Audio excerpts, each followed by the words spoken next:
I'd like to call the moderator and panelists for session 2 to the stage. We're just a few minutes behind time, maybe about 20. Woodruff, professor and chair of the Department of Health Policy and Management at the Rollins School of Public Health at Emory University, the executive director of the Emory Institute for Advanced Policy Solutions, and the chairman of the Partnership to Fight Chronic Disease. Earlier in his career, Dr. Thorpe was the Deputy Assistant Secretary for Health Policy at HHS from 1993 to 1995, where his work assessed the financial and program impacts of the Clinton healthcare reform proposals. Further, throughout his career, Dr. Thorpe gained the reputation as a seasoned and well-respected healthcare and health policy expert. He's also known as just a really, really nice person, a reputation that he still has today. His full bio sketch is in your folders, and please do review it. It's very impressive, and we're really pleased to have him with us today, playing a pivotal role in this session of our Fall Health Brain Trust. Dr. Thorpe.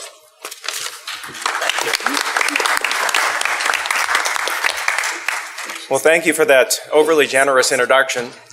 That particular one is the one that my mom wrote, so she always likes that. So thank you. I'm really honored to be here with you today. Dr. Christensen, your tireless commitment and leadership to advancing the health and wellness of minority populations are inspirational and serve as a model for all of us. So thank you. We also look forward to hearing our panel's insights today. We have a wonderful panel that I'll introduce in a minute. But just in general, we all know the statistics. Health inequities exist throughout communities of color in the United States. Take just one important condition, diabetes. 1 in 5 African-American adults have diabetes. That's double the overall national rate. So issues of both prevention and management of chronic disease and reducing health disparities is really got to be a centerpiece of what we do in terms of healthcare reform. Our goal today is to have a candid discussion, not of just the problems of health disparities, but the solutions, what's working and why, and how we can build on those efforts to accelerate positive change. You are part of the solution. So after we kick off the discussion here on stage, we'll be opening the mics to the audience to hear from you. We're not only here to discuss our thoughts, but to hear yours and address questions that you may have. To kick things off, we'll hear from Dr. Marjorie Innocent, Vice President for Programs and Policy at the Congressional Black Caucus Foundation. Marjorie will set the stage by providing an overview of current and emerging racial and ethnic, gender, geographic, and other disparity trends, with a particular focus on access to preventative care and treatment for and information about chronic diseases and conditions. Following Marjorie's presentations, we'll ask each of our panelists a few questions to get started, and then turn to you for additional questions. The panelists' bios are in your material, and at the same time, I'm not going to go through them in all detail, but I'll briefly introduce each one of our panelists. Sitting next to Marjorie is Grace Ting, who's the Director of Health Services at WellPoint Incorporated. Next to her is Dr. Warren Jones, who's the former Executive Director of the Mississippi Institute for the Improvement of Geographic Minority Health, and now the Medical Director for Quality for Provider Resources Incorporated. Next to him is Dr. Ekene Okezi, Division Vice President of DaVita. And at the far end is Dr. Millicent Gorham, the Executive Director of the National Black Nurses Association. So Marjorie, if you would kick us off, we're anxious to hear more. So I'm doing a bit of double duty here. I obviously am going to start off this panel, but I also, as a staff member of the Congressional Black Caucus Foundation, welcome you to the conference, and thank you so much for being here, certainly for this conversation as well as the entire conference. I certainly hope that while this session is wonderful, you will also take advantage of some of the other conversations that will be going on throughout the conference. So as Dr. Thorpe mentioned, what I'm going to do is really very succinctly help to set the stage for what I hope will be a very, very productive conversation between these wonderful panelists and you all. And I'll start off by just sharing a few highlights of some of the racial and ethnic disparities in health, particularly focusing on some of the key chronic diseases and primary care differences that exist among different populations. And I will also talk about some of the disparities that exist in access to care as well as quality by race, ethnicity, income, and geography. So I know that there are a number of faces here that I see who are very familiar, and so I know that many of you are familiar with these. I'll go through them very, very quickly, though, focusing on first on heart disease. As we know, of course, it continues to be the number one killer of Americans overall, but certainly accounts overall for 1/4 of all deaths among racial and ethnic minorities. This was in 2008. I don't believe that the data have changed much since then. For African Americans in particular, they're about 1.5 times as likely as whites to have high blood pressure, which of course is a big risk factor. For Native Americans, they're about 1.3 times as likely, so we're talking about very comparable disparities there. Interestingly enough, we know that for Hispanics, they also have a much higher rate of high blood pressure, but interestingly enough, Mexican American women in particular are less likely actually to have high blood pressure than white women. I have to admit, I'm not quite sure the reasons behind that.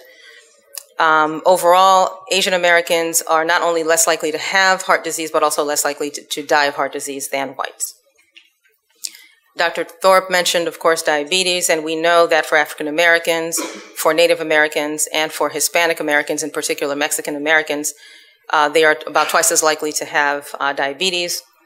And for Native Hawaiians and Pacific Islanders, this is actually, I thought, very interesting, that they're about 3 times more likely to be diagnosed with diabetes. But for Native Hawaiians who are actually in Hawaii, they are actually 6 times more likely to die from diabetes than whites living in Hawaii.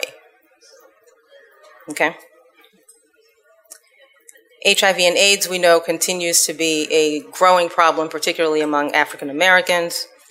For all racial and ethnic minorities, in 2010, it accounted for about 71%, I should say rather that ethnic and racial minorities accounted for about 71% of new diagnoses and 84% of children born with HIV, recognizing that vertical transmission continues to go down, but for those populations where we still continue to see it, overwhelmingly, they continue to be racial and ethnic minorities.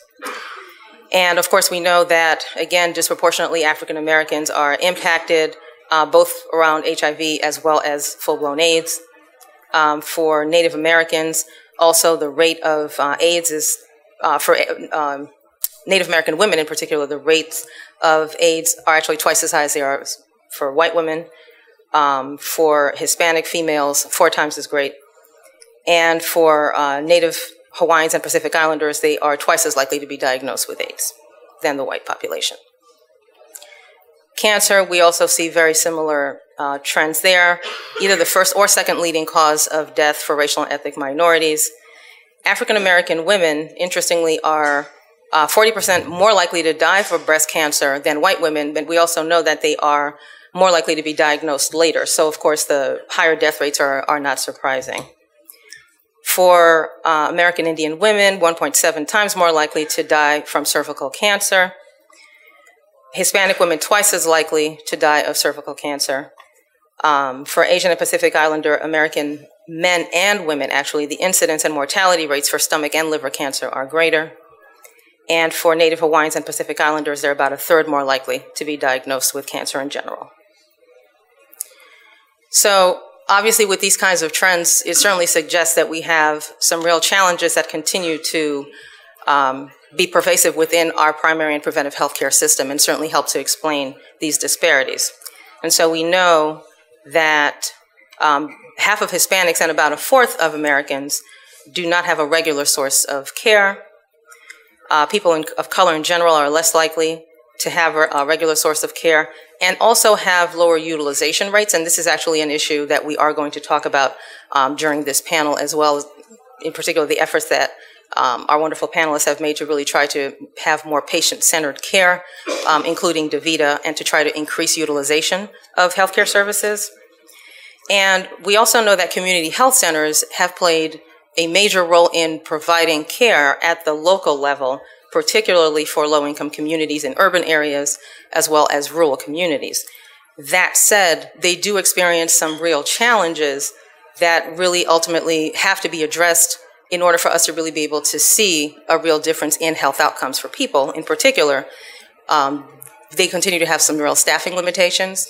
We know that we have a real shortage of primary care providers, and obviously those will disproportionately impact community health centers since that's the primary focus of the work that they do.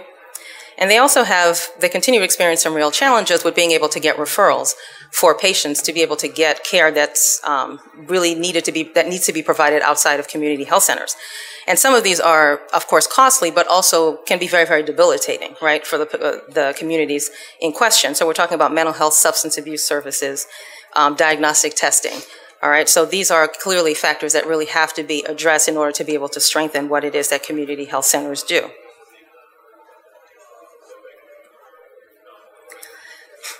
I also wanted to talk a little bit about quality and access to care, and wanted to highlight two sources in particular, both coming from the Agency for Healthcare Research and Quality.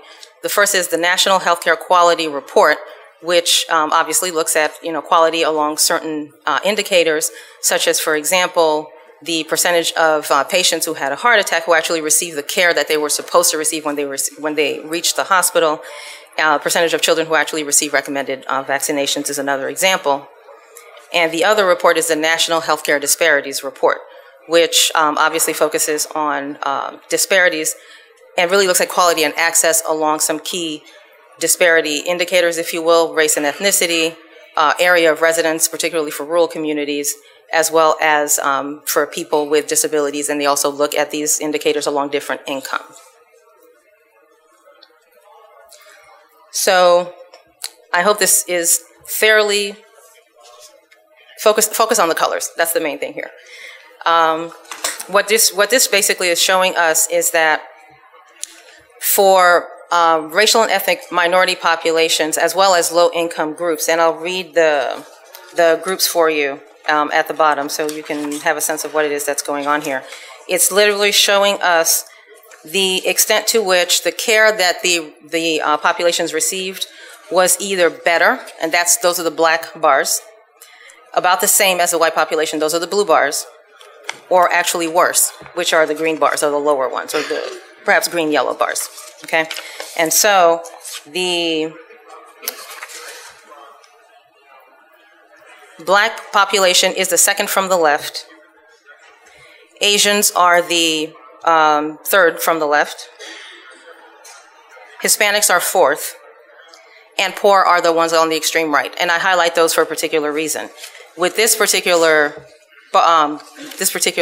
chart, what we see is that overwhelmingly Hispanics and blacks actually pretty consistently receive worse care than whites for all of the indicators that this study actually looks at. And there are 250 quality and access indicators that it actually looks at.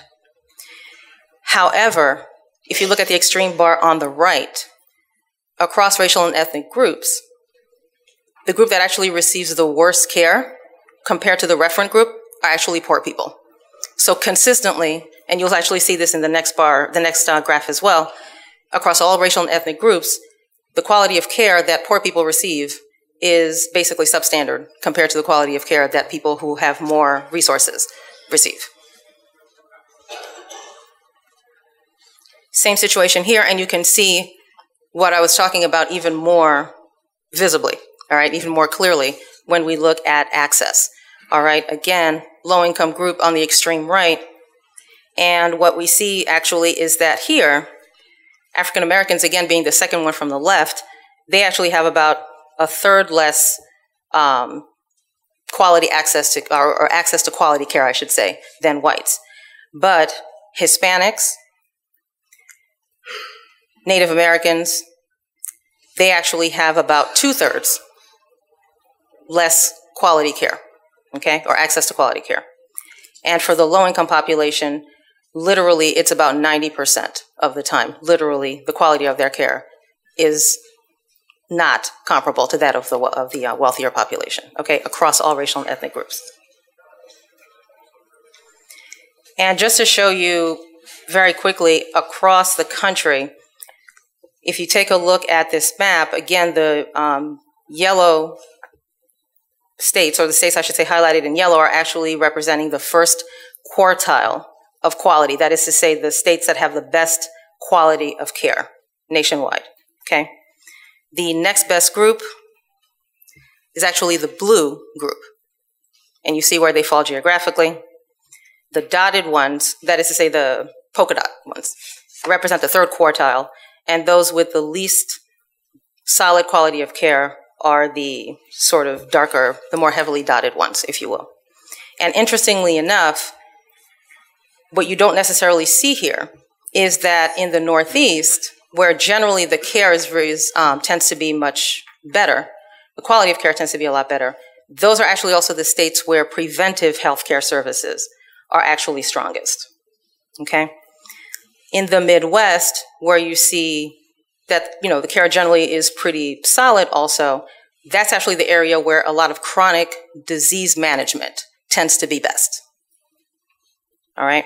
And then, of course, we know that in the South, we continue to experience, some real challenges, and this is both around acute care as well as chronic disease management. So, doom and gloom, but of course we know that we are here to talk also about solutions, right? And so part of what I've mentioned here that can be looked at to really start to reverse these disparities really is, I would say, bolstering what is in the Affordable Care Act and making sure that it actually does get implemented where it's needed with the resources that are actually needed. So obviously, again, this panel will talk about this quite a bit as well. We know that we need to have expanded healthcare coverage, and we need to make sure that those who cannot afford coverage can get assistance to be able to get it.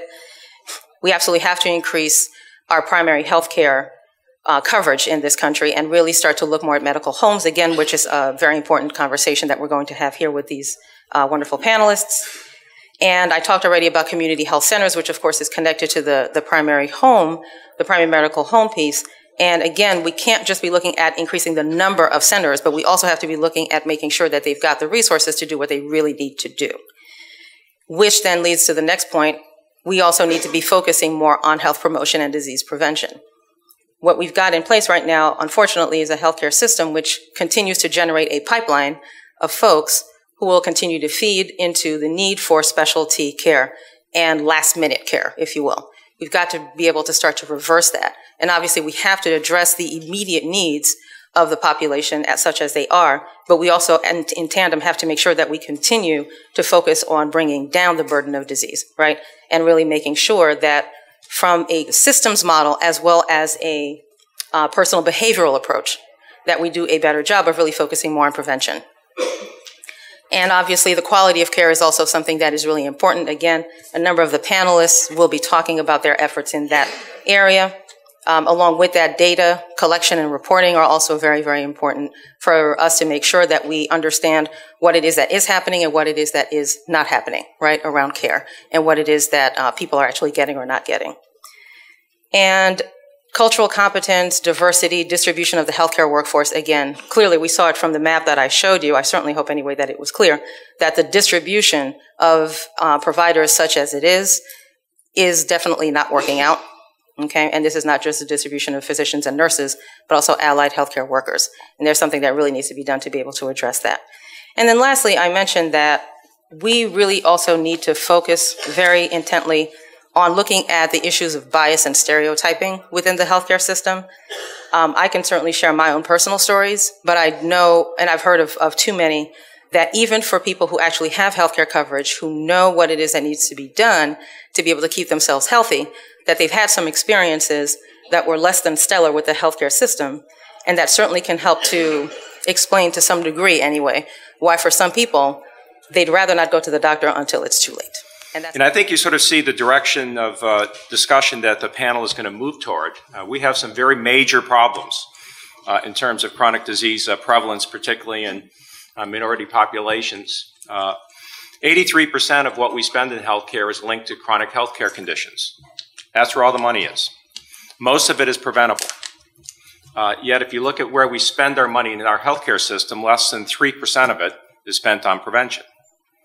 So I think that as I think about health reform, in addition to expanded coverage, which is certainly got to be the foundation, that a lot of the health reforms that we need are really efforts to improve our ability to avert disease in the first place, to better detect it, and more effectively engage and manage chronically ill patients. So that's really our challenge, I think, going forward as we try to really continue to improve on our healthcare system and get some of these chronic disease prevalence numbers down. As you can imagine, it's also a leading driver of rising healthcare costs, is the explosion of chronic disease prevalence in this country. So those are some challenges our panel is going to address. So I'm just going to start with Grace Tang and ask just a foundational question about dealing with health disparities. To start with, it effectively depends on having accurate information within your population. Health plans have a lot of it, but many others have important pieces to the puzzle. So how do we get people to share information on race, ethnicity, language, and other important data effectively so we can do a better job of preventing and targeting patients to make sure that we can reduce some of these terrible prevalence issues that you just heard about? So, Grace, what are your thoughts on that? Yes, thank you, Ken. And that is really an excellent question. Over the past several years, health plans have made great strides in putting together the infrastructure for collecting race, ethnicity, and preferred language data from our insurees. The challenge, though, is that many health plans indeed are operating in a virtual setting, meaning we do not have face-to-face contact with our insured members.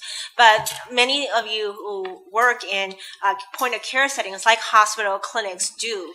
And so I think that our experiences at WellPoint in collecting race, ethnicity, and preferred language data is that, unfortunately, even though member self-reported data is the gold standard and the preferred method, the members who are choosing to give us that information tend to not be those that are in the most vulnerable populations. They're not the ethnic minorities. They're not the limited English proficiency speakers, and understandably so.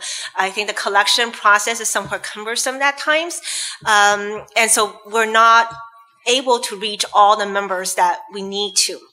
So I would really like to hear from both my fellow panelists and also from the audience, what are some thoughts in terms of being able to do more race, ethnicity, and language data sharing across different stakeholders. Certainly the ACA, Accountable Care Act, will mandate data collection for the entities that receive federal healthcare dollars, and I think that's an excellent step. But there isn't really a mandate or a policy yet that help facilitate data sharing, and I think that's going to be so critical for those of you that do care for the patient and have their trust and have their presence, whom you can maybe help persuade to give you the information. The one thing that I would like to stress is that there are several good sources of data collection standards are available, championed by the Institute of Medicine and other entities. So as your organization start thinking of collecting race, ethnicity, and preferred language data, please try to collect based on the established standards so that the opportunity for data congruence will increase. Are there any other panelists who would like to comment on that too? Hi, Warren Jones, and I wanted to tell you thank you for emphasizing the need for meaningful data. Data is what's going to tell us what actually goes on in that episode of care. How will we be able to tell that when you see a physician in the inner city, in the suburb, or in the rural area, that you are getting the same quality of care? The only metric available to meaningfully determine that is access to data that are entered at that point of care. A meaningful way of making that happen for primary care providers and other providers is leveraging the use of electronic health record systems. While it's a burden to build it into an office workflow, it is a way to meaningfully capture what actually goes on in that episode of care. It also helps you more effectively document what you have done to protect you against litigation and other issues, but also provide you with effective foundation for billing and collections. No margin, no mission. And far too often, I ran a state's Medicaid program, and I can tell you that far too often I had to create workarounds for my populations, my providers that served underserved populations to find ways to get them revenue to keep their offices open because their office practices were challenged. They really had to work hard to do it. So I think leveraging the EHR and using the standards that were recommended by the HITECH Act, the Affordable Care Act, I think that will go a long way in helping to make sure. But data doesn't tell everything. There was a report that was some data that were presented by the Disparity Center in Boston that showed in a Hispanic population that when they met all of the quality metrics that the standard of care provided to those patients was still substandard. So the metrics are not meaningful measures. The existing metrics are not meaningful measures of what actually goes on in that episode of care. So we've got to find meaningful ways of doing that that will make a difference. And I'd be happy to hear what other panelists might think. Hi, I'm Ikenna Okizi from DaVita, and I want to also just echo the importance of collecting the right data and just speak to an example of something that's happening that I think is probably worth our paying attention to and seeing whether or not this experiment works going forward. So historically, we have not focused on collecting data for racial and ethnic minorities. So even when we do see the efforts that we're seeing with the ACA and the meaningful use certifications to collect data using electronic health records, it's not disproportionately focused on racial and ethnic minorities. However, as of last year, HHS Office of Minority Health has commissioned what's called the National Partnership for Action, and as a part of that, they have formed a federal interagency health equity team that includes representatives from all members of the cabinet. And then they formed 10 regional health equity councils around the nation. And I see some folks here who are from those councils, Delegate Nathan Pulliam and Dr. Khalisa Hussain and Dr. Chapman. Would love to hear your thoughts on how things are going. But as a part of that effort, we are creating, and I'm also in one of these regional health equity councils, we are creating an important focus on collecting data just for racial and ethnic minorities. The Federal Interagency Healthcare Team has folks from the Centers for Disease Control, the National Centers for Health Statistics, who are helping to put together the system requirement specifications for what type of data makes sense to capture, at what point in a patient's life, in what care settings does it make sense to capture, and how do you start that process. So I just want to point to that as an example of something that could or could not, hopefully it could, have impact down the road. It's pretty early in its process, but it's just nice to mention. It's nice to see that we have efforts like that are underway. Well, thanks. So we've heard that obviously that measurement is important, and measurement and feedback is critical to make sure that we're doing a good job of improving things. I think the point about, to me, the central role that electronic health records can play in preventing and managing chronic disease really falls from sort of, as I think about patients, sort of a typical profile of a patient that's driving most of the spending in the system is an overweight, hypertensive diabetic with bad cholesterol, pulmonary disease, asthma, back problems, and is depressed. That's our patient. So on any given day, I have at least 2 of those. They're probably doing 10 to 15 medications, seeing a couple of primary care doctors, maybe a specialist, and really integrating in a team-based approach, a care plan to engage and work with that patient is really going to be sort of the direction we need to go. But the tool to manage that really is to have the information flows, the electronic health records that get populated by providers that are engaging and working with patients so that we can put together comprehensive care plans that are really tailored for that particular patient's medical condition. So on that front, as we think of models, let me ask Millicent this. What examples, if any, can you share of innovative models that help reduce the gap in health equity for chronic diseases? And obviously, in particular, thinking about the role of nurses in these models. Great question, and good morning. He was talking about me. Oh, my gosh. Except for my doctors told me all of my numbers are going in the right direction except for my weight. So, and the good thing about that is having a great nurse who also helps to manage that model, manage my health care. So I'm appreciative of all the nurses who are here this morning. One of the best products that has come out and with the Affordable Care Act has been the $50 million in nurse-led clinics. There are about 250 nurse-led clinics in this country. Most of them are a part of nursing schools. They were put together because they needed to have clinical sites. We need more clinical sites for more nurses to become trained and educated. And their nursing model with that is one of patient-centered care, number one, prevention, number two, and focusing on the chronic conditions that particularly the older people have. What I see in this room, for example, are that the majority of us here are baby boomers. The majority of us are falling into that chronic disease state of having multiple chronic diseases. Most of us are hypertensive. Some of us are probably diabetic.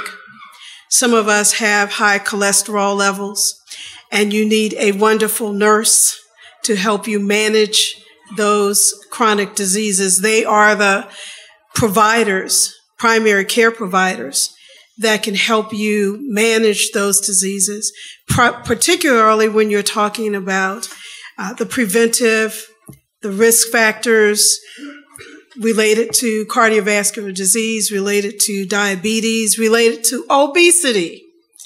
They're the ones that are helping to keep you compliant in your medications. And so one of the things when we're talking about those nurse-led clinics, what we will see because of all of us being those baby boomers and not having enough primary care physicians, not having enough nurse care practitioners is one, we will be going to more of those nurse-led clinics.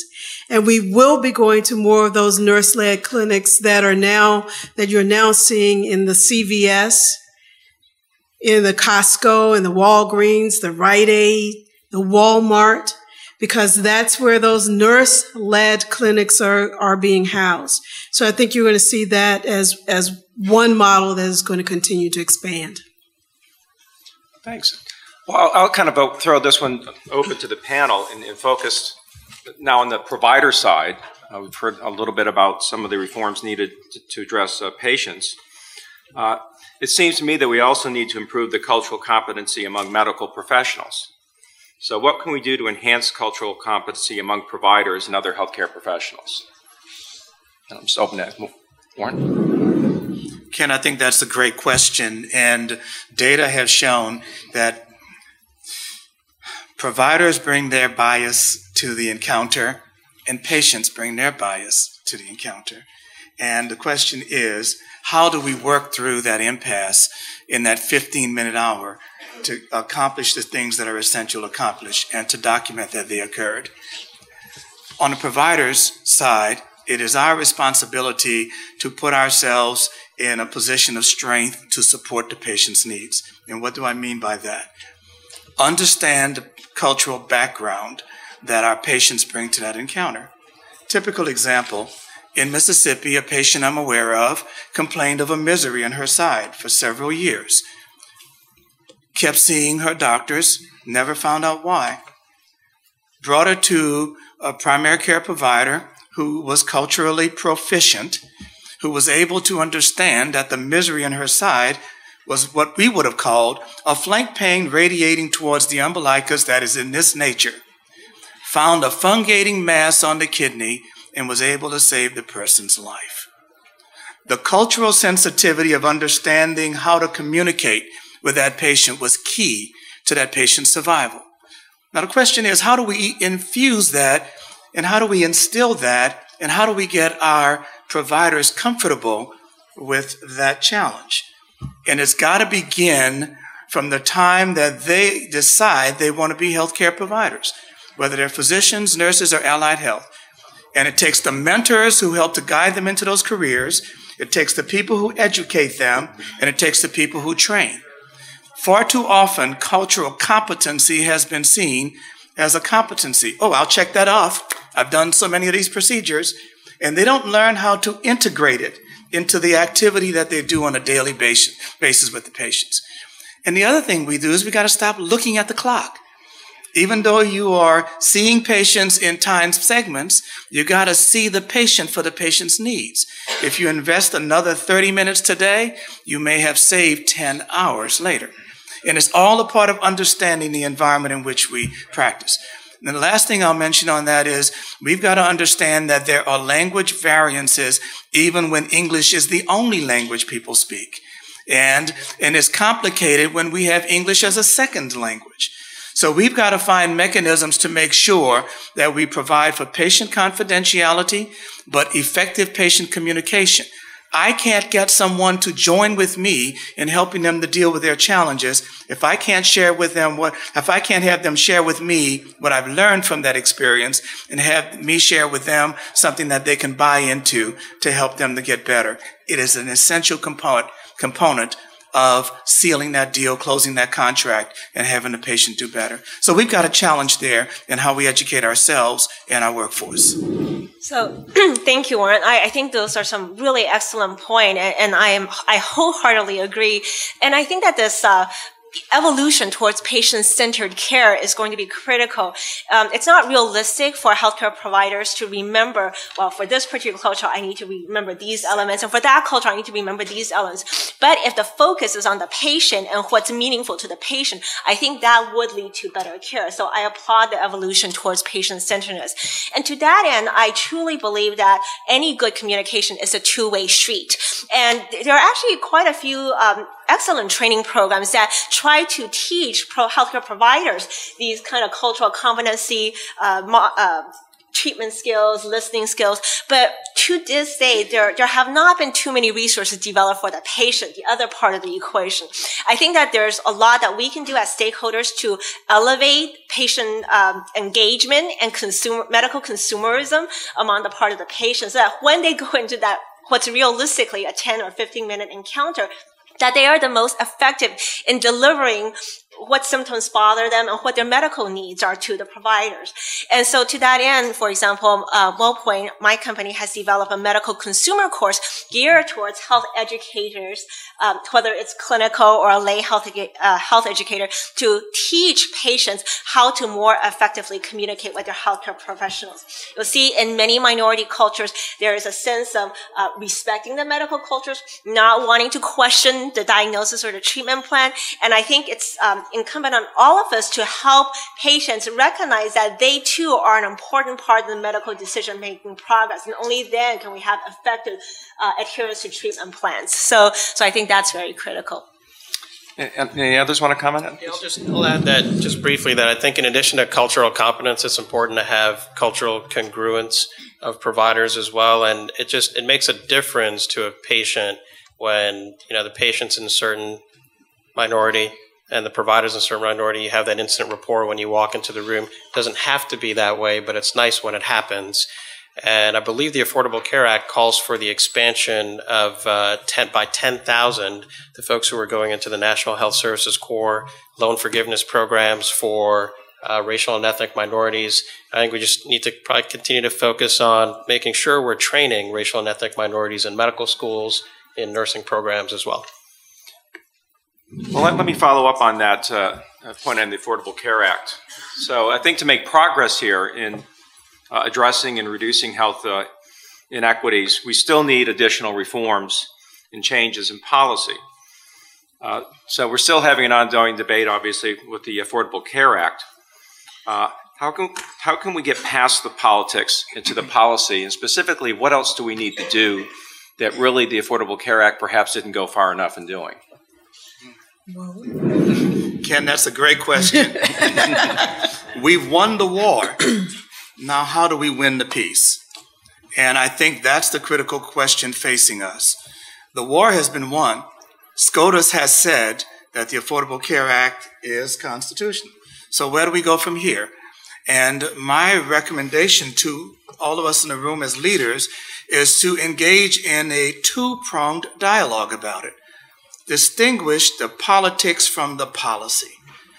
Do a good understanding, gain a good understanding of what the policy components of Affordable Care Act are, and engage in dialogue on that.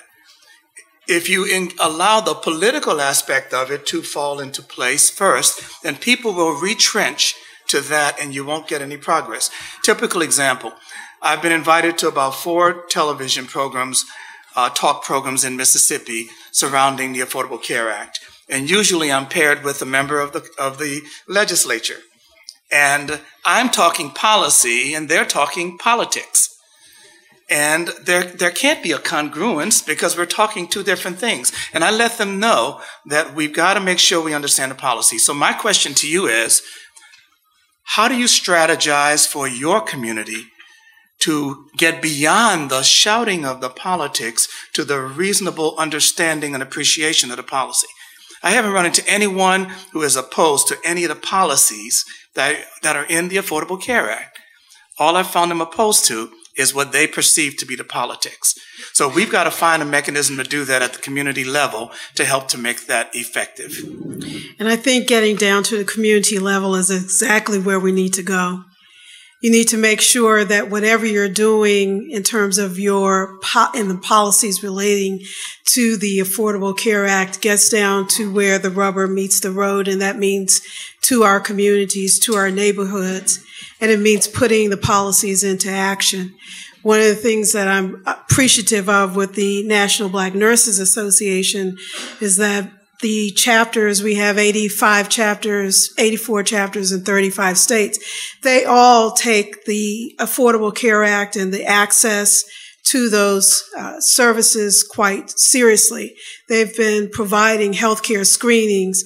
They have been collaborating with organizations at the community level and taking those exact policies that we're talking about to making sure that people at the community level have access to healthcare. And they're doing that within every one of those chapters, collaborating with organizations to make sure that the people at the local level can get the healthcare screenings around cardiovascular care, around diabetes, around cancer, around HIV. So we need to move all of that from the policy level back down to the community level. Thanks. Let me do this one for Dr. Okezie. When we think of chronic disease, we often think of heart disease and diabetes and cancer and hypertension. And these are obviously conditions that appropriately generate a lot of resources from both the public and private sector. There's the question that I'd be curious to get your thoughts on are there other diseases that disproportionately affect minority populations that perhaps go more unnoticed and merit our attention? Thank you for that question, Ken. And I believe that there are. When you think about, and I'm in the dialysis field, so I work with DaVita, and we provide dialysis to patients who have end-stage renal disease. There are 30 million people in this country that have chronic kidney disease, which tends to go unnoticed and doesn't have a lot of resources dedicated towards it. It's a sequela from undertreated or untreated hypertensive heart disease and diabetes.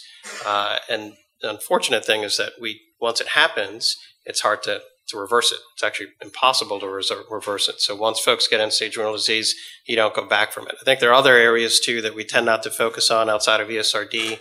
There are social determinants in health, poverty, education. Many of those areas are areas that they're not quote-unquote diseases, but they lead to so many of the chronic diseases that we see and hear of.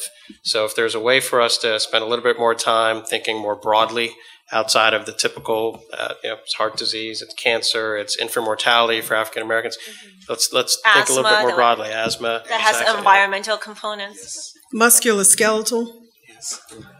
Well, that's one of the leading causes of disability. Absolutely. Musculoskeletal component.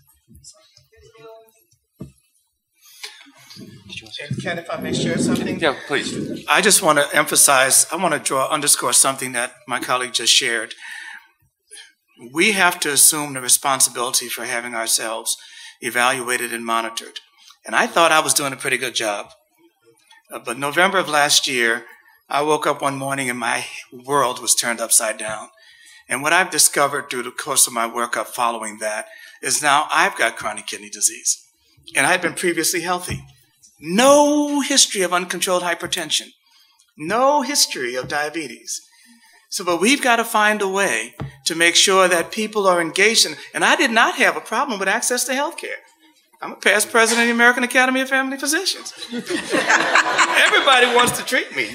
But my point to you is that chronic disease is very real and it's very personal.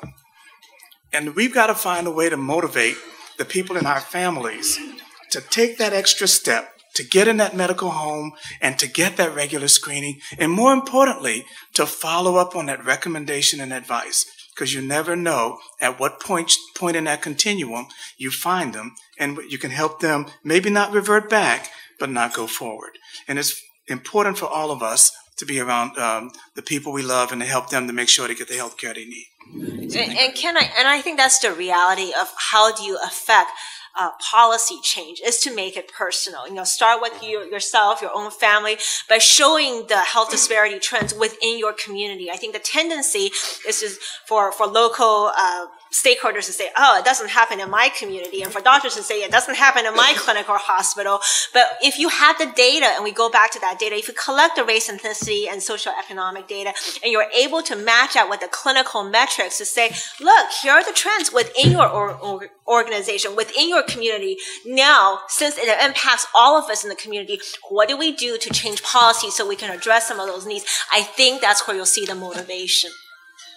And one thing I wanted to add, Grace, and you're exactly right. And just building on what everyone else said, the biggest piece I think, and this is from a very macro social policy person, that's going to be very, very important, I think, with the Affordable Care Act moving forward, is that we really have to continue to help everyone to understand that all policy is health policy. We still continue to look at what impacts people health-wise as being separate from what happens to them or all other aspects of their lives. Housing, employment, education, transportation, right?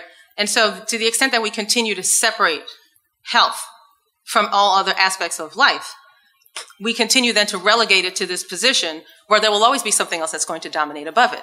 And to the extent that there are other issues that need to be paid attention to, if you will, then health will continue to be farther on down the line. All right? So the extent to which we can really start to see the kinds of changes that we should see from a policy that is as extensive as the Affordable Care Act and help people to understand why it is it needed to be as expansive as it is, that's actually a job that folks like us actually have to do. And I really think that if we don't do that, we risk, very much like Grace mentioned and everyone else mentioned, we risk a very real possibility of seeing the act not fully come to fruition and then having people go and saying, see, we told you. Well, I think those last two are thoughtful and wise points, and I know we're getting short on time a little bit, but we want to get some of your thoughts and questions from the audience. We'll just start. All right, I would say I really appreciate the subject of chronic disease and each of the panel members. I'm just excited to be writing notes. In terms of the question, what you do, in terms of implementing this, we say in Maryland, and I work very closely with Delegate Shirley Nathan Pulliam and many, many others, that we try to impact policies at the state level, at the local level with legislation, starting there. Then with administrative policies at the state and local level, and then regulations, and then a new word that I don't hear very often, procurement. The procurement system moves a lot of money at the state and the federal and the local levels. So we need to work there so they infuse in those requirements in the document. Cultural competency has to be in there. Race and ethnicity has to be in there. Translation, well, I just started the list. There's a whole bunch of things. Health literacy. So we have to begin to infuse from the top down, but we don't stop there. When we implement, we then have to be the clinics, the hospitals, the educational institutions that teach doctors and nurses. I'm a nurse too. That's my buddy here from California. So, and many people to kind of make a difference. Then we keep moving to the people, the community. We have to make them aware and educate them. But we have to do it using health literacy. So we don't use it using our language. We translate it so people understand it. A simple bar chart, which we use a lot in Maryland, because people can see highs and lows. They can't see some of these other things like a scattergram or whatever the heck that is. So saying those things are important and thinking about them. And then finally, I'll sit down because I could just talk a lot of other issues that's quite important. I just wanted to add that about cultural competency, we really need to have a patient ambassadors in the game. In addition to us, who most of us now have moved away from the people because we went to school and got maybe 4 digits in our paycheck. Did I say the right number? I'm not sure. But we need people like patient navigators, community health workers, promoters, others who can reach to the community and translate and bring the information back. We have to work as a team to make that happen. So I'll stop at that because I could say a lot more, but I'm just very excited and thank all of you. And I got some new ideas too. Joe, I think we'll have to have you on our next panel. Did anybody have a quick reaction? And then we'll turn to the gentleman over here. Oh, after you. My name is Faith Bernal, and I'm a registered nurse who's trying to work as an advocate for the patients in the community. And I'm finding it very difficult from the state aspect of things to get licensure to provide care to those patients in need. And I'd like to know what is being done to facilitate the process, to enhance our ability to meet the needs of our community. Thank you. Are you talking about across states? Across state and in New York City. And that's not something peculiar to nurses alone. I know of several physicians who wanted to come and help us in Mississippi, but could not get reciprocity and licensure to work in those areas. So, but that's something because it's a multi-state issue, it's going to take some strategizing at a regional level. And that's kind of a more complex system. But I wanted to just say to you, your delineation of the need to look at policy, law, regulation, and procurement is so critically important. When I wanted to cut back on certain things that weren't beneficial in my Medicaid program, there would be a hearing and the room would be filled with lobbyists 4 levels deep, making sure I don't take anything away from their area. And so we're going to have to work with our colleagues in industry to help us to accomplish what we need to accomplish and use those dollars effectively. In terms of the Nurse Purnell's question, it really has to go to the National State Boards of Nursing, and they are the ones where you begin that, and they have begun that discussion, but it also gets down to a relationship with the state legislatures and having the state legislatures to understand about needing to have that reciprocity. And then it also gets to the physicians. And that's all about politics and having a relationship with the medical societies within those state jurisdictions for them to be able to understand that there is a symbiotic relationship between nurses and physicians, and that we need to have that reciprocity in order to be able to provide that care across state lines. Thank you. I'm Roy Irons. I am the president of the National Dental Association.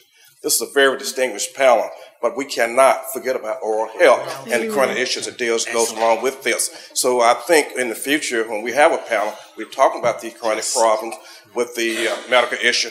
Don't forget about oral health. Everything went in here, goes down there. So, and you can't get there until you get through here. So I just wanted to make that point that we cannot leave oral health out of this conversation. Excellent. Great point. If you don't mind, I'll actually share. Thank you very much for having mentioned that, sir. On a very personal level, I very recently, came across a situation where I had a latent infection in a tooth that had been treated via root canal that was actually in my system for years, manifested itself in a skin condition for which I ended up having to get multiple forms of treatment and have permanent scars from it. And it wasn't until a dentist who had been, paying attention and was like, I just don't like the way this looks, and said, you know what, I think you need to get it retreated. After that, all of these symptoms stopped. I've been diagnosed with morphia. I've been diagnosed with erythema nodosum. I was diagnosed with so many different conditions, and it was all because of an infection that was actually right here. So thank you for having mentioned that. Okay. I'm Delegate Shirley Nathan Pulliam, and I just want to say this panel really just warms my heart sitting there and listening to each and every one of you. Dr. Jones, when you talked about the woman and the type of problem that she had and the person that was clinical competent, my term is clinical cultural competence. Because unless you address the clinical component of it, you'll never, ever truly get to the patient. And just remember that people tend to trust people who look like them and sound like them. And if you don't look like them and sound like them, then you need to make sure that you understand their culture and how to reach out to them. And I think you also mentioned about linguistic cultural competency, that you don't have to speak Spanish or any other diseases. I'm from the Caribbean. Many times, I hold conversation with my own people from the Caribbean, and I have to stop and listen carefully and get an understanding what they're saying. So you have to be able to understand those aspects of it.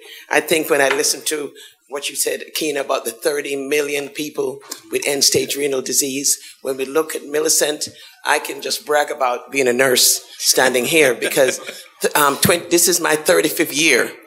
Congresswoman, this is my 35th year coming. Last year was my first year that I missed because I was in Turkey. So I learned a lot, and because of those 35 years, the passion for cultural competency. So when I was elected 18 years ago, it became my top priority.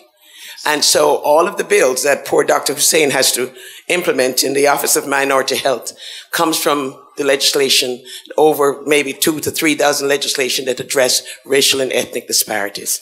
And so I'm excited about each and every one of your comments. And I could really speak on every topic, every issue that your moderator has brought out. And so with that, I'll sit down. But I just wanted to say, in terms of data collection, 5 years ago, my legislation created that was to collect racial and ethnic data. The Maryland Healthcare Commission was charged with collecting that data. Then I discovered after I had the bill passed that we couldn't collect the data because Maryland had a law that prevents you from collecting data. Yes. So I put in another bill the next year to repeal the law. Yes. And so we collect racial and ethnic data in Maryland. And quite recently, I would make sure that her Congresswoman Christensen get a copy of the report that just came out that looked at physician in terms of racial and ethnic disparity in relation to the population to which they take care of. It's an exciting piece of data collection that we should all be shared with everyone.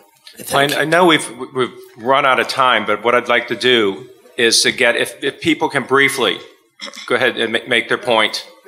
I can do that. Very briefly. All right. First of all, I'd like to thank the panel. I am LaJoy Mosby. I'm the Deputy Project Director of the U.S. Office of Minority Health Resource Center. I know many of you here on the panel.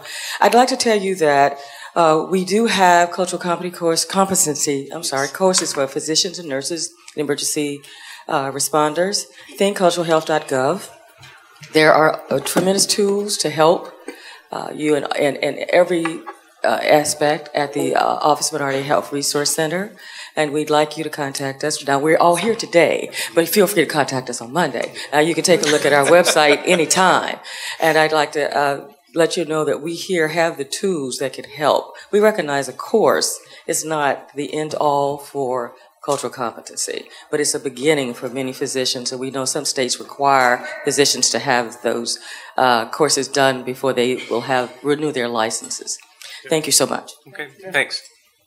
Hi, I'm Dr. Cynthia Harris. I am from Howard University School of Social Work, and as the gentleman mentioned, you cannot leave out oral health. You cannot leave out the social work piece of it, because it's not only just behavioral. I worked for several years in neighborhood health centers, and that clients with having chronic diseases, treatment, exercise, everything, but yet because of their stress levels and the social determinants that you mentioned, that we cannot forget that we're looking at someone from a holistic perspective. Excellent. Thank you. Yeah, I'm Dr. Charles Modlin from Cleveland Clinic. I'm actually a urologist and kidney transplant surgeon, and I appreciated your comments about end-stage renal disease, the incidence, the burden on minority populations. I just wanted to, at least from my understanding of the Affordable Care Act, there are provisions in terms of reimbursement to physicians according to healthcare outcomes, pay per performance, and you know, things like that. There are penalties going to be assessed according to readmissions within a certain period of time after discharge. And I just wanted to throw out and have the panel consider the fact that this could actually lead to backlash for minority populations because we have a greater incidence of kidney disease, diabetes, hypertension, comorbidities. So going into the equation, we're sicker and we're going to subsequently have poorer outcomes in terms of higher rates of readmissions and such. So I just thought that I wanted to throw out there, perhaps there could be a provision to help protect minorities so that physicians don't avoid taking on minorities. And, you know, one quick example, I know in our kidney transplant program and other programs, we're looking at including more stringent criteria whereby individuals would be excluded who have more comorbidities, and this would actually be a disadvantage of many African American and other minority populations to receive organs for transplantation, for example. So I think that really needs to be looked into. Excellent. Thanks. That's an excellent point. Good afternoon, distinguished panel and attendees. My name is Phyllis Morgan from Baltimore, Maryland, and I currently work in the community, and I'm at Sojourner Douglas College. I'm here to say that in your explanation of your chronic health issues, mental health was not one of them. And for me, I think mental health is the root to health care. Poor people often do not have access to health care, as the statistics show. However, most of them who have mental illness are not empowered to access health care. So I think we really need to look at the mental health aspect as well as policy, regulation, laws, current legislations and regulations that stop people from being empowered to access health care. And most times that is mental illness. Currently, I am working with Johns Hopkins School of Public Health, and we're working on an initiative to address the health disparities in historic East Baltimore. And currently, we are in a data collection phase. However, it's still mystery around what are we going to do with that data. And currently, the ultimate goal is to empower people to take better care of themselves. So I just wanted to bring that to your attention and to make it clear that mental health needs to be at the top of the agenda for chronic illness. Thank you. If I may really briefly comment, I think that topic is very near and dear to so many of us. And just because we didn't talk about it today doesn't mean that we're not looking at it.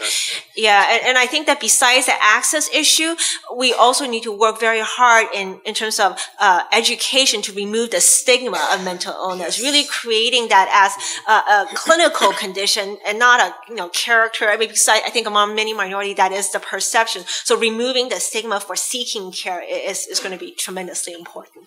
And again, down at the community level, the National Black Nurses Association will be putting together a 2-day certification program at our conference in New Orleans, and it takes it down to the local level again, where the certification is really for the nurses to teach local people about how to identify mental health problems within the community and then direct them to the appropriate resources. Last question. I will be quick. Mine is a question, but it's also a statement. My name's Eileen Schleff, and I run Creative Alliance Communications. I have both a community background and also media and education and healthcare. I have been to meetings in New York, Washington in the past year, Kaiser, different foundations, social media corporations with companies, pharmaceutical companies. The audience of 100, 300, all white. The panels all white, and and I stood up at one and I said, I don't get this. You're talking about improving health care. And they said, well, we put the Hispanics and the African Americans on the outreach committee. And I said, no, clinical trials, research. So I think we have to infuse ourselves in all of these organizations, because they came to me afterwards and said, help us diversify our panel. I was stunned, and it was Aspen, Kellogg, and then in New York, it was a big social media conference. So I'm just pleading to everyone. We have so many experts in our different communities. We've got to really spread the wealth. Well, thank you. Well, I know we're run a little bit late, but I think that's just the nature of having a very, very good panel and a really very engaged audience. So will you join me in thanking our wonderful panel?